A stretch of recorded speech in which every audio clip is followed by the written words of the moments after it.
요한복음 1장 12절의 말씀 봉독하고 오늘 신종조 목사님께서 왜곡된 권세라는 말씀으로 하나님의 말씀 증거하시겠습니다. 같이 함께 합독하겠습니다. 영접하는 자 곧 그 이름을 믿는 자들에게는 하나님의 자녀가 되는 권세를 주셨으니 아멘. 우리 목사님 통해 하나님의 말씀 증거 때 큰 은혜 받으시기 바랍니다. 아멘. 네, 설교의 길이를 줄이기 위해서 많이 잘라냈습니다. 그래서 상당히 짧을 예정입니다. 신분이 존재하던 때에는 어떤 신분으로 태어났는지가 무엇보다 중요했습니다. 요 모니터에서 요 소리 빼주셔도 될 것 같아요. 목사님 모니터에서 목사님 소리 빼주시면 됩니다. 왜냐하면 이 신분에 따라서 그 인생이 어느 정도 정해져 있다라고 해도 과언이 아니었기 때문입니다. 어느 신분으로 태어났느냐에 따라서 이 벼슬에 오를 수 있는 자격과 또 명예가 보장되어 있었고, 이 평생을 기름진 음식을 먹고 또 비단 옷을 입는 삶이 보장되어 있었는가 하면, 반대로 어느 신분으로 태어났느냐에 따라서 평생을 비천함 속에 살아야 하고 가난함 속에 살아야 하고 나보다 나이가 어린 사람에게 평생을 굽신거리며 살거나 그런 사람들을 두려워해야 하고 또 수모를 겪으며 살아야 했다라는 것이죠.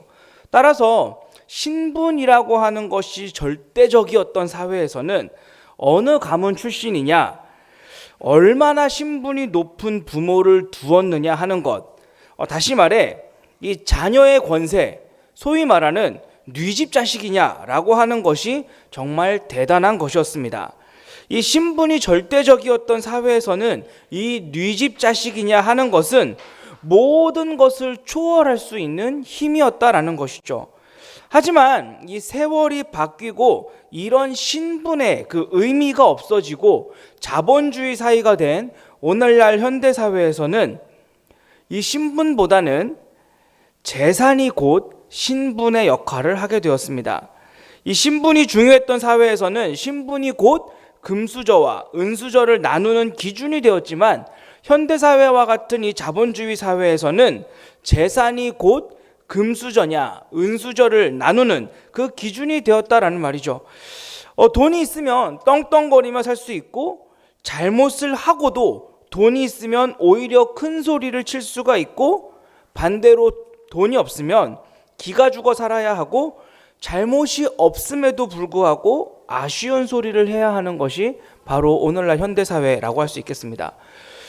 그리고 이러한 사고방식은 오늘날 이 기독교인들의 가치관에도 변화를 가져왔는데, 바로 이 하나님의 자녀가 되는 권세란 바로 내 신분이 변화된다라는 것, 죄인에서 하나님의 아들, 이 세상의 주인의 아들과 딸이 된다라고 하는 이 신분이 가진 힘으로 이해를 하는 것이 아니라, 어떤 재산이나 또는 다른 어떤 능력들을 소유하게 되는 것으로 우리가 오해해서 이해를 한다라는 것이죠. 앞서 말씀드렸던 것처럼 요즘같이 신분이 존재하지 않는 족보가 있으나 없으나 그다지 중요하지 않은 사회에서 누구의 자녀라고 하는 것은 그다지 중요하지 않습니다. 아니, 사실 앞서 말씀드렸던 것처럼 이 신분을 나누는 기준이 바뀌었습니다. 이전까지는 혈통이 이 신분의 기준이었다라면은 요즘 같은 자본주의 사회에서는 앞서 말씀드렸던 것처럼 이 신분의 기준이 되는 것은 재산입니다. 금수저냐 은수저냐 흙수저냐, 이 재산이 오늘날에는 신분 이상의 힘이 되었다라는 것이죠. 꼭 그렇지만도 않다고 돈이 사실 별거냐라고 하는 분들이 있을 수도 있고, 돈이야 있을 수도 있고 얼마든지 없을 수도 있는 것 아니겠냐라고 하시는 분들이 계실지도 모르겠지만, 사실 그 말도 따지고 보면 돈이 있는 사람이나 할 수 있는 것입니다. 가난한 사람들의 입장에서는 돈만큼 강한 힘을 가진 것은 없기 때문입니다. 이 돈 때문에 비굴해야 하고 돈 때문에 비참해야 하는 상황을 겪어보지 않은 사람이라면 이 돈이 가진 힘을 알 수가 없는 것이죠. 돈이 없어서 억울하게 당하는 사람들이 돈이 있어서 요리조리 빠져나가는 사람들을 봤을 땐 아무리 이 돈이 전부가 아니다라고 백날 얘기해봐야 이 사람들에게는 돈만 한 게 없는 것입니다. 따라서 이러한 사고방식, 재산이 곧 신분이 되는 이런 자본주의에서 현대 기독교인들은 이 하나님의 자녀가 되는 권세를 오해하기 시작했고 왜곡해서 이해하기 시작했다라는 것이죠. 저는 사실 간증 집회를 별로 이렇게 선호하지 않습니다. 물론 이 간증 집회에 나타나는 이 성령님의 역사를 제가 뭐 부정하거나 부인하거나 또 어떤 그런 간증 집회에 참석하셔서 받은 은혜들을 저는 충분히 존중하지만 저는 이 간증 집회에서 다뤄지는 내용들이 저는 좀 많이 불편합니다. 무슨 말이냐면 여러분들 혹시 간증 집회에 가셔서 여러분 저는 완전히 망했지만 그로 인해 예수님을 얻을 수 있었습니다. 저는 여전히 빚에 허덕이며 살고 있지만 그럼에도 불구하고 예수님께서 주시는 평안 때문에 이런 빚에 허덕이는 삶도 이겨내고 있고 기뻐하며 살고 있습니다 라고 고백하는 그런 간증 집회 가보신 적 있으십니까? 세상에서 떵떵거리며 살다가 예수님을 믿고 나서부터 완전히 망해버렸는데 그럼에도 불구하고 난 예수님을 얻었기 때문에 비록 이 세상에서는 가난을 얻었을지는 몰라도 예수님을 얻었기 때문에 나는 만족합니다 라고 고백하는 그런 간증 집회 가보신 적 있으십니까? 아니 그런 간증 집회에 여러분들은 가시겠습니까? 아마도 대부분의 간증 집회의 내용은 이러할 것입니다. 사업이 잘 되고 있다가 언제부턴가 이 사업이 어려워지기 시작해서 완전히 망해버렸는데 어떤 희망이라도 찾고자 새벽 예배를 작정하고 난 후부터 이상하게 사업이 회복되기 시작해서 지금은 이전보다 몇 배의 결실을 봤다라고. 사업이 잘 되다가 사기를 당해서 숨어 살던 중에 위로가 되었던 게 이 성경이어서 내가 이 성경 필사를 한 30번 했더니 지금은 그전보다 더 잘 살게 되었다라고. 회사가 어떻게 해도 잘 안 되어서 내가 뭘 잘못했나, 도대체 뭐가 잘못했길래 회사가 이렇게 어려운가 봤더니 내가 회사를 경영하면서부터 11조를 떼어먹고 있더라. 그래서 내가 평생의 11조를 다 계산해서 하나님께 드리고 났더니 그때부터 회사가 잘 풀리더라. 이런 내용들이 아마도 대부분의 간증 집회의 내용일 것입니다. 제가 하고자 하는 말은 무슨 말이냐면 우리는 이 하나님의 자녀가 되는 권세에 대해서 말하기를 이렇게 말하고 있다라는 것이죠. 우리가 자녀들에게 아낌없이 주고 싶어 하는 것처럼, 자녀들에게 가장 좋은 것을 주고 싶어 하는 것처럼 하나님께서도 우리가 자녀라면 우리에게 복을 주시기를 원하고 하나님께서는 우리가 정말로 행복하기를 바란다라고 하시면서 그 복을, 그 행복을 우리가 하나님의 자녀가 되는 권세라고 이해하기 시작했고 그 복과 행복을 권세라고 이해하기 시작했다라는 말입니다. 하나님의 자녀가 되는 권세란 이 요한복음 1장 전체적인 흐름을 살펴보면 하나님께서 어둠 속에 있던 우리를, 그러니까 사망 중에 있던 우리를, 죄 중에 빠져 있던 우리를 자녀로 삼아 주셔서 하나님의 나라를 상속받게 하셨다라는 뜻인데, 하나님의 나라의 백성이라고 하는 어떤 신분을 넘어서 하나님이 나의 아버지가 되셔서 하나님의 나라가 이제는 내 것이 되었다라는 말인데, 단순히 하나님 나라의 입장권, 자유이용권을 우리가 받은 게 아니라 하나님의 나라를 상속받을 수 있는 자녀의 신분으로 우리가 바뀌었다라는 말인데, 그래서 이제는 모든 것을 이 하나님 나라를 소유한 사람의 입장에서 생각할 수 있는 이 가치관이 바뀌었다라는 말인데, 이 말을 사람들은 바꿔 말하기 시작했다라는 것입니다.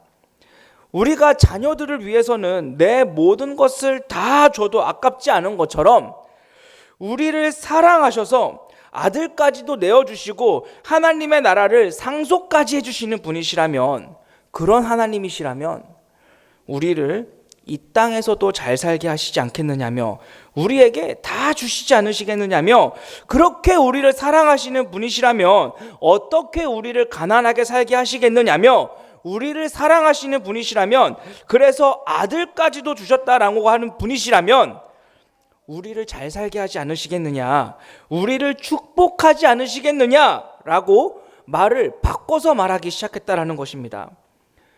그러니까 하나님의 자녀가 되어서 하나님의 나라를 소유했다라고 하는 이 상속권을 이 세상에서 복을 주실 것이라고 하는 축복권으로 변질시켰다라는 말입니다. 자녀가 되는 권세를 하나님 나라를 소유하는 것이 아니라 당장 손에 잡히는 좋은 것들로 전락시켰다라는 말이죠. 우리 예수님께서는 우리에게 가르쳐 주시기를 하나님께서 나의 아버지가 되신다라며 그 특권을 누리라고 하는 의미에서 기도라고 하는 것을 가르쳐 주셨는데 사람들은 축복을 얻기 위해 드리는 수단으로 이 기도를 말하기 시작했고 따라서 축복을 얻기 위함이 아니라면 복을 얻기 위함이 아니라면 내 필요한 것을 얻기 위함이 아니라면 또는 내 삶의 어려움을 해결하기 위함이 아니라면 기도를 해야 할 이유조차도 찾지 못하게 되었습니다. 우리 예수님께서는 우리에게 가르쳐 주시기를 하나님 앞에서 내 정체성을 찾으라고 하는 의미에서 이 금식이라는 것을 가르쳐 주셨는데 사람들은 내 필요한 것을 얻어내기 위해서 내가 이기나 하나님이 이기나 한번 해보자, 자녀가 굶는데 하나님이 복 주시지 않고서는 버틸 수 있나 한번 해보자 라고 하면서 내 목적을 이루기 위한 수단으로 이 금식을 말하기 시작했고 예수님께서는 우리에게 가르쳐 주시기를 가난하고 어려운 이웃들을 섬기고 사랑하게 하기 위해서 헌금이라고 하는 것을 가르쳐 주셨는데 사람들은 더 많은 돈을 얻기 위한 투자로 이 하나님께 돈을 바치기 시작했다라는 말입니다. 예수님께서는 더 낮아지고 더 많이 섬기기 위해서 직분이라는 것을 우리에게 가르쳐 주셨는데 사람들은 사람들 위에 군림하기 위해 나의 명예와 권력으로 이 직분을 말하기 시작했고 예수님께서는 하나님 나라를 살아내는 방법으로 영원한 생명을 누리는 방법으로 더 낮아지고 더 많이 섬기고 그리스도의 사랑을 실천하라고 가르쳐 주셨는데 사람들은 인정받고 칭찬받으며 내 이름을 드높이기 위해서 말하기 시작했고 그래서 내가 가려지면 내가 나타나지 않으면 내가 사람들 앞에서 드러나지 않으면 내가 더 많이 누리지 않으면 처음부터 해야 할 이유를 찾지 못하게 되었다라는 것이죠. 하나님도 예수님도 부정하지 않지만 하나님의 이름도 부르고 예수님의 이름도 부르지만 결국 내가 원했던 것은 하나님의 자녀라고 하는 하늘의 신분을 얻는 것이 아니라 하나님의 나라를 상속받았음에 대한 기쁨이 아니라 영원한 생명이 아니라 내가 하나님의 자녀가 되길 원했던 이유는 하나님의 사랑받는 자녀가 되길 원했던 이유는 결국 이 세상에서 내가 원하는 대로 살기 위함이었다라는 것입니다. 하나님의 자녀가 되는 것이란 세상에서 복받고 잘 되는 것만을 말하는 것이 아니라 오히려 세상에서 잘 되는 것조차 초월할 수 있는 이 세상의 주인의 자녀가 되는 모든 것을 뛰어넘는 전혀 다른 가치관을 말하는 것입니다. 그런데 어느 순간부터 이 자녀가 되는 권세를 이 세상에서 형통할 수 있는 어떤 수단과 방법으로 우리는 말하기 시작했다라는 것이죠. 누군가는 이렇게 말할지도 모르겠습니다. 목사님, 성경에는 하나님 때문에 부자가 됐다는 사람들, 거부가 됐다는 사람들, 형통하게 됐다는 사람들이 있잖아요. 네, 맞습니다. 구약에는 이 믿음의 선조들이 실제로 하나님께 순종하고 그 믿음의 결실로 많은 재산을 얻고 부자가 되는 것을 우리는 볼 수 있습니다. 아마도 이런 모습들 때문에 이 자녀가 되는 권세를 축복권으로 우리는 오해하고 있었는지도 모릅니다. 하지만 그 모든 것들이 사실은 신약에서 그리스도를 얻음으로 예수님을 내 인생의 주인으로 모시고 난 다음에 찾아오는 기쁨, 평안함, 내 안에 넘쳐나는 영적인 풍요로움과 만족감을 예표하고 있다는 것을 우리는 잊어서는 안 됩니다. 오히려 신약에서는 하나님 때문에 더 어려워지고 고난받는 일을 우리는 더 많이 볼 수 있죠. 구약에서 이 하나님의 말씀에 순종했더니 그 약속을 믿고 살았더니 부자가 되었고 자녀를 많이 얻었다라고 하는 것은 결국 신약에서 예수 그리스도를 통하여 얻게 되는 이 자녀가 되는 권세를 상징하는 것들이고, 예수 그리스도로 인하여 그 모든 것들이 재해석되었다라는 말이죠. 실제로도 앞서도 말씀드렸지만 신약에서는 예수님을 믿고 난 이후부터 부자가 된 사람들은 없습니다.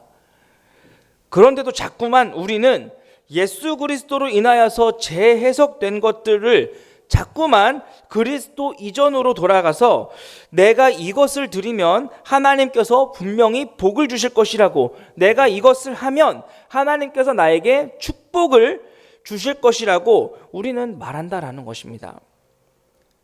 따라서 그러한 사고방식을 가지고 있는 사람들에게 사도 요한은 오늘 본문 12절에서 이렇게 말하고 있는 것이죠. 우리 오늘 본문 요한복음 1장 12절을 함께 읽어보겠습니다. 시작. 영접하는 자 곧 그 이름을 믿는 자들에게는 하나님의 자녀가 되는 권세를 주셨으니. 아멘. 자, 이 말이 무슨 말이냐면은 이 사도 요한은 이 요한복음 1장 맥락 속에서 이렇게 말하고 있는 것입니다. 여러분, 어둠인 우리의 인생에는 다른 방법이 없습니다. 무엇을 한다 한들 그저 우리의 인생은 어둠으로 끝날 뿐입니다. 그런 우리에게 오직 방법은 하나밖에 없습니다. 우리의 이 어두운 인생을 밝히는 유일한 빛은 말씀이신 예수 그리스도, 그 예수 그리스도를 인생의 주인으로 모시는 것뿐입니다. 예수 그리스도를 인생의 주인으로 모시면 하나님의 자녀가 되는 권세를 얻을 수 있습니다. 어둠에 속했던 우리가 이 빛의 나라를 상속받을 수 있는 신분으로 바뀌는 것입니다 라고 말하고 있는 것이죠. 간단하게 말하면 우리의 인생을 해결할 수 있는 유일한 방법은 예수님을 통해서, 이 빛이신 예수님을 통해서 하나님의 자녀가 되는 것뿐이라는 말입니다. 사랑하는 성도 여러분, 그렇다면 이 하나님의 자녀가 되어서 우리가 얻게 되는 권세가 무엇입니까?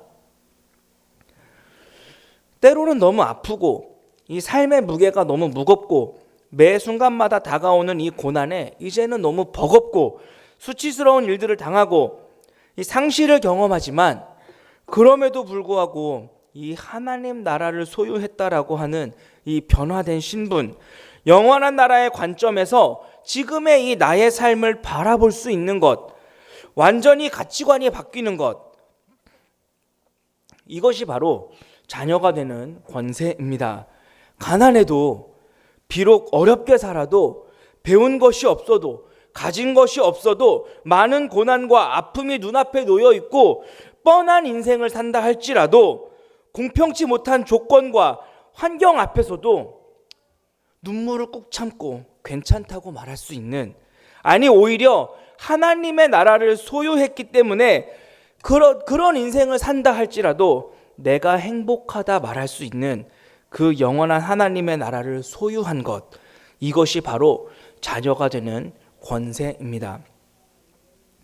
그런데 이 엄청난 특혜를, 이 자녀가 되는 권세를 이 세상에 썩어질 것들, 물질의 복들로 그렇게 우리가 싸구려로 보이도록 만들고 있다라는 것이죠.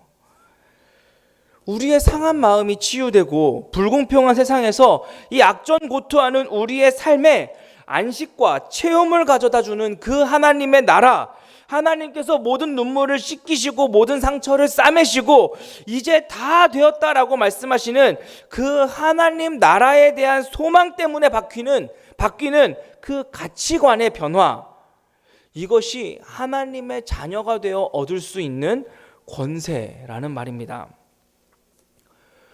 초대교회는 이 믿음 때문에, 자녀가 되는 권세 때문에 순교의 길을 갔습니다. 우리의 믿음의 선배들은 이 권세 때문에 자기를 부인하고 희생하며 이 조선이라고 하는 낯선 땅에 들어와서 평생을 가난과 싸웠고 사랑하는 어린 자녀들을 먼저 땅에 묻는 고통을 경험하면서도 이 땅에 교회를 세웠습니다. 왜 그렇습니까? 이 자녀가 되는 권세를 가졌기 때문입니다. 지금도 우리의 믿음의 동역자들은 이 자녀가 되는 권세 때문에 오지에 들어가서 그리고 팔레스타인 땅에 들어가서 예수 그리스도 이름을 드러내고 있는 것 아니겠습니까? 왜 그렇습니까? 바로 이 하나님의 자녀가 되는 권세를 가졌기 때문입니다. 눈 한 번만 감으면 부귀영화를 누릴 수 있고 눈 한 번만 감으면 행복한 삶을 살 수 있다. 아니 그게 아니라 평범한 삶을 살 수 있다라고 하는 그런 유혹에도 더 누리고 더 편한 삶을 추구하라고 하는 그 유혹에도 그들이 타협할 수 없었던 이유는 바로 이 하나님의 나라를 소유했다라고 하는 이 하나님의 자녀가 되었다라고 하는 그 권세 때문이지 않겠습니까? 우리 요한복음 1장 12절을 다시 한번 읽어보겠습니다. 요한복음 1장 12절입니다. 시작. 영접하는 자 곧 그 이름을 믿는 자들에게는 하나님의 자녀가 되는 권세를 주셨으니. 아멘. 이 하나님의 자녀가 되는 권세, 이 권세를 잃어버렸습니다. 다른 문제가 아니라 이 하나님의 자녀가 되는 권세의 의미를 잃어버린 것이 문제인 것입니다. 희생도 용서도 섬김도 가능하게 만드는 것은 하나님의 자녀가 되는 것으로 우리에게 주어진 그 하나님의 나라 그리고 그 영원한 생명 때문입니다. 오늘 이 시간에도 피곤하고 지치고 곤고하게 한 주간을 살아온 여러분들에게 여러분은 하나님의 자녀입니다. 여러분에게 반드시 하나님의 나라가 있습니다 라고 하는 그 말들보다 하나님께서는 여러분들을 사랑하셔서 복을 주실 것이기 때문에 여러분들은 다음 한 주간도 여러분들의 사업장에 매출이 오를 것입니다 라고 하는 여러분들이 하는 일마다 다 잘 될 것입니다. 여러분들이 투자하고 계신다면 그 투자하는 모든 것마다 대박이 날 것입니다 라고 하는 이런 말들이 훨씬 더 현실적이고 의미 있게 다가오는 이유는 무엇이냐? 다른 것에 있지 않습니다. 우리가 자녀가 되는 권세를 잃어버리고 살기 때문입니다. 이 자녀가 되는 권세란 이 세상의 모든 일들을 내 앞에 벌어지는 이 모든 일들에 대해서 하나님 나라의 입장에서 생각하는 영원한 생명의 입장에서 생각하는 이 가치관의 변화인 것입니다. 이 자녀가 되는 권세는 절대로 넘어지지 않는 힘이나 절대로 쓰러지지 않는 체력이 아니라 모든 것을 할 수 있다라고 하는 그런 어떤 능력이 아니라 비록 넘어졌더라도 다시 일어날 수 있고 쓰러졌더라도 울지 않을 수 있는 모든 것이 내 마음대로 안 되어도 그래도 나는 행복하다라고 말할 수 있는 하나님 나라의 입장에서 변화된 이 신분, 하나님 나라의 입장에서 생각하는 이 가치관의 변화인 것입니다. 하나님의 나라를 소유했다라고 하는 이 사실로 이 자녀가 되는 권세로 너무나도 어려운 시기에도 버텨내고 또 이번 한 주도 버티고 다시 일어나고 또 하나님 나라 때문에 내가 영원한 생명을 소유했다라고 하는 이 사실 하나 때문에 그래도 지금 내 인생은 행복하다라고 말할 수 있는 우리 사랑하는 따스한 교회 성도님들 다 되시기를 예수님의 이름으로 소원합니다. 우리 이 시간 함께 찬양하고 기도하도록 하겠습니다.